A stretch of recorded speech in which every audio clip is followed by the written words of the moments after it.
Doctor Yunus Tarique Rahman বৈঠকে স্বস্তি জানিয়েছে যুক্তরাষ্ট্র। লন্ডনে ডক্টর ইউনূসের সঙ্গে বিএনপির ভারপ্রাপ্ত চেয়ারম্যান তারেক রহমানের বৈঠকে স্বস্তি জানিয়েছে যুক্তরাষ্ট্র। এর ফলে দেশের নির্বাচনের হাওয়া বইতে শুরু করেছে বলে মনে করে দেশটি। রবিবার সকালে বিএনপির মহাসচিবের সঙ্গে বাংলাদেশে নিযুক্ত যুক্তরাষ্ট্রের চার্জ দ্য অ্যাফেয়ার্সের বৈঠক শেষে এক ব্রিফিংয়ে এ তথ্য জানান দলের স্থায়ী কমিটির সদস্য আমির খসরু মাহমুদ চৌধুরী। এদিন বিএনপি মহাসচিব মির্জা ফখরুল ইসলাম আলমগীরের সঙ্গে সৌজন্য সাক্ষাৎ করতে গুলশান কার্যালয়ে যান ঢাকায় নিযুক্ত মার্কিন chargé d'affaires Tracey Ann Jacobson. বৈঠকে দুদেশের স্বার্থে সংশ্লিষ্ট বিষয় নিয়ে আলোচনা হয়।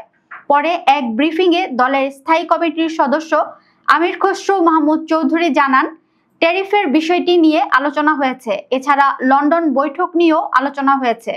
উল্লেখ্য, লন্ডনে প্রধান উপদেষ্টা ডক্টর মোহাম্মদ ইউনূসের সাথে বিএনপির ভারপ্রাপ্ত চেয়ারম্যান তারেক রহমানের বৈঠক নিয়ে উপদেষ্টা পরিষদ সন্তুষ্ট বলে জানিয়েছেন পরিবেশ উপদেষ্টা রেজওয়ানা হাসান।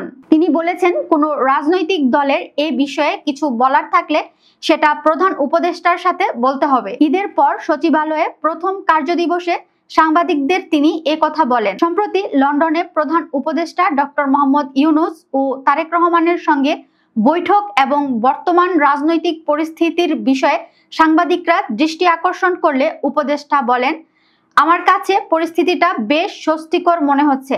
এখন রাজনৈতিক দলগুলো যার যার অবস্থান থেকে কথা বলবে। তিনি বলেন, রাজনৈতিক দলগুলো যদি কোনো কথা বলেন সেটা ওনারা প্রধান উপদেষ্টার সঙ্গেই নিশ্চয়ই বলবেন। নির্বাচন নিয়ে সরকারের সঙ্গে বিএনপির এক ধরনের টানাপোড়েন ছিল, সেটির অবসান হয়েছে কিনা এ প্রশ্নের জবাবে তিনি বলেন, আসলে তেমন কিছু ছিল বলে তো মনে করি না। প্রক্রিয়াটা এমন, আপনি রাজনীতি বলেন, নির্বাচন বলেন, গণতন্ত্র বলেন আর সংস্কারই বলেন, প্রত্যেক ক্ষেত্রেই সংলাপের মাধ্যমে এগোতে হবে। তাই সংলাপটা হচ্ছে, এটাকেই একটা সুসংবাদ মনে করি।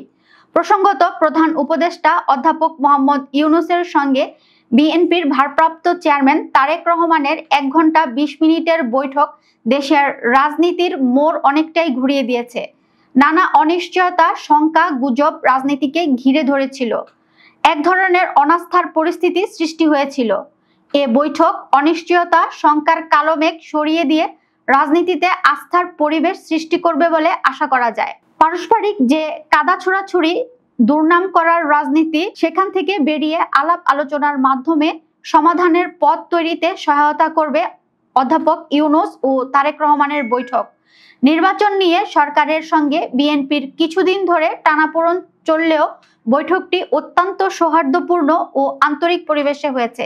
এটা আমাদের রাজনীতিতে উদাহরণ হয়ে থাকবে। বৈঠকটি সারা দেশের মানুষের মধ্যে নতুন করে আশার সঞ্চার করেছে। এখন মানুষ বিশ্বাস করতে শুরু করেছে যে ফেব্রুয়ারিতে নির্বাচন হবে। মানুষের ধারণাকে বাস্তবে রূপদান করার দায়িত্ব সরকারের।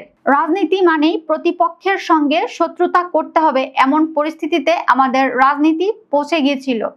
কিন্তু শুধু কথায় কথায় উদার হলে হবে না, কাজে কর্মে উদারতা দেখাতে হবে। লন্ডনের বৈঠককে সেই উদারতার